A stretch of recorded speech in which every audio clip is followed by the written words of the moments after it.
നിലവിൽ ദേശീയ പ്രസിഡന്റായ എം.പി. രാജേഷ് കൊച്ചിയിലെ സമ്മേളനത്തോടെ തൽസ്ഥാനം ഒഴിയും. പാലക്കാട് നിന്നുള്ള എം.പി. കൂടിയായ രാജേഷിന് മുഴുവൻ സമയ പ്രവർത്തനത്തിന് തടസ്സമുണ്ട്. ഒപ്പം തന്നെ പ്രായവും തടസ്സമാണ്.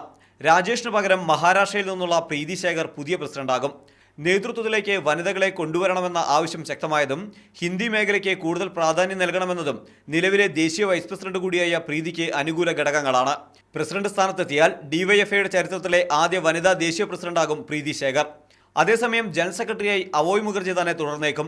കേരളത്തിൽ നിന്നുള്ള PA മുഹമ്മദ് റിയാസിന്റെ പേര് സെക്രട്ടറി സ്ഥാനത്തേക്ക് പരിഗണിക്കപ്പെടുന്നുണ്ട്. ഭരണഘടനാ ഭേദഗതിക്കും അവസാന ദിവസം സമ്മേളനം അംഗീകാരം നൽകും.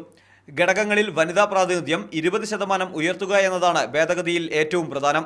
ഒപ്പം തന്നെ കലാ സാംസ്കാരിക കായിക രംഗങ്ങളിൽ മികവ് പുലർത്തുന്നവരെ വോട്ടവകാശമില്ലാതെ കമ്മിറ്റികളിൽ ഉൾപ്പെടുത്തുന്നതും ഭേദഗതിയിലൂടെ ലക്ഷ്യം വയ്ക്കുന്നുണ്ട്.